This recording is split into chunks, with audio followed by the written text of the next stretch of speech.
Hello my dear friends, welcome to MedHouse YouTube channel. Today is the first obstetrics lecture which I will give an introduction to labor. First of all, we have to know the definition of labor. Labor is a process by which regular painful contractions bringing about effacement and dilation of the cervix and descent of the presenting part ultimately leading to expulsion of the fetus and the placenta from the mother. Before talk about the labor, we have to know the maternal anatomy. Under the maternal anatomy, we have to know the types of pelvic shapes. So there are 4 types of pelvic shapes. In this first picture, you can see the gynecoid pelvis. In the second picture, you can see the android pelvis. In the third picture, you can see the anthropoid pelvis. And the last picture, you can see the platypelloid pelvis. Secondly, we have to know the levels of pelvic cavity and their diameters. When we talk about the pelvic cavity, we can subdivide pelvic cavity into 3 levels. First level is pelvic brim or inlet. Second level is mid pelvis. And the last or third level is pelvic outlet. In pelvic brim, anterior posterior diameter is 11 cm and transverse diameter is 13.5 cm. In mid pelvis, anterior posterior diameter is 12 cm and transverse diameter also 12 cm. In pelvic outlet, anterior posterior diameter is 13.5 cm and transverse diameter is 11 cm. Here in this picture you can see this is pelvic brim or pelvic inlet, this is mid pelvis and this is pelvic outlet. Next we have to know some information about fetal anatomy. In both these pictures you can see the fetal skull. In this picture you can see some structures like frontal bone, frontal suture, anterior frontanelli, coronal suture, parietal bones, sagittal suture and posterior frontanelli. In this picture you can see some most important diameters. Start from here, submentobregmatic diameter which is 9.5 cm, occipitofrontal diameter which is 11 cm, here suboccipitofrontal diameter which is 10 cm, here suboccipitobregmatic diameter which is 9.5 cm, and finally occipitomental diameter which is 13 cm. Another most important factor that we have to know is fetal orientation. When we talk about the fetal orientation, we have to describe fetal lie, fetal presentation, fetal attitude and fetal position. First, let's talk about the fetal lie. Fetal lie is relationship between the long axis of the fetus with respect to the long axis of the mother. So fetal lie can be 3 types. In first picture you can see the longitudinal lie, which is the fetus is lie in longitudinal direction. Second picture you can see the transverse lie, which is the fetus lie in transverse direction. The last picture you can see the oblique lie, which is the fetus lie in oblique direction. Secondly, we are going to talk about the fetal presentation. Fetal presentation is the portion of the fetal body which is the lowermost within the birth canal.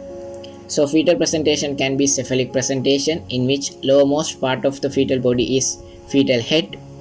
Then breech presentation, in which lowermost part of the fetal body is buttocks or feet.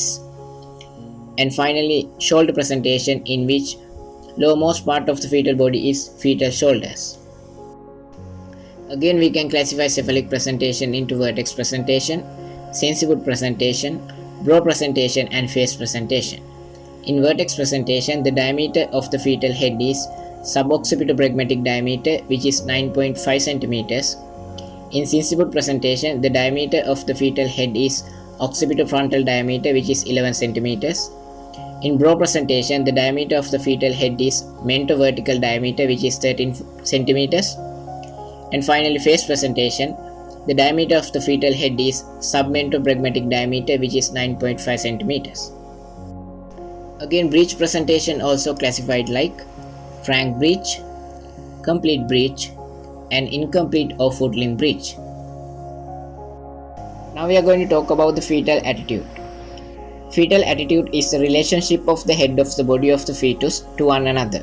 Also we can say relationship of the fetal head to the spine. So fetal attitude can be complete flexion, moderate flexion, moderate extension and full extension. So finally we have to know about the fetal position. Fetal position is the relationship of the denominator of the presenting part of the fetus to fixed points of the normal maternal pelvis. So denominators are occiput for vertex presentation, sacrum for breech presentation, mentum or chin for face presentation. Fixed points in maternal pelvis: anteriorly pubis symphysis and posteriorly sacrum. In this picture you can see the different types of fetal positions.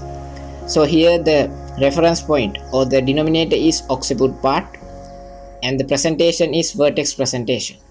So here the occiput part is in right posterior side, so we call this position as right occipital posterior position. Here the occiput part is in left posterior position, so we call it left occipital posterior position. Here the occiput part is in right transverse position, so we call this position as right occipital transverse position. Here the occiput part is in left transverse side, so we call this position as left occipital transverse position. In here the occiput is in right anterior side, so we call this position as right occipital anterior position. Here the occiput part is in left anterior side, so we call this position as left occipital anterior position.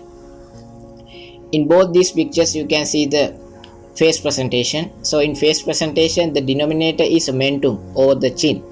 So here the mentum is in right anterior side, so we call this position as right mentum anterior position.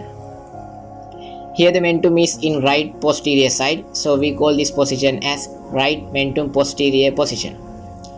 In breech presentation the denominator is the sacrum, so here the sacrum is in left anterior side, so we call this position as left sacrum anterior position.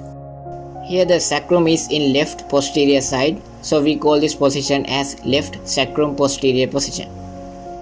So finally we have to know how to diagnose fetal orientation. For diagnosis of fetal orientation we can do abdominal palpation, vaginal examination, auscultation and ultrasound scan. In this picture you can see the abdominal palpation. In this picture you can see the vaginal examination. In this picture you can see the auscultation, and in last picture you can see the ultrasound scan. Thank you for your attention. If you have any questions regarding today's lesson, please comment down below. If you learned something from this video, please be kind enough to like this video and hit the subscribe button. Have a nice day.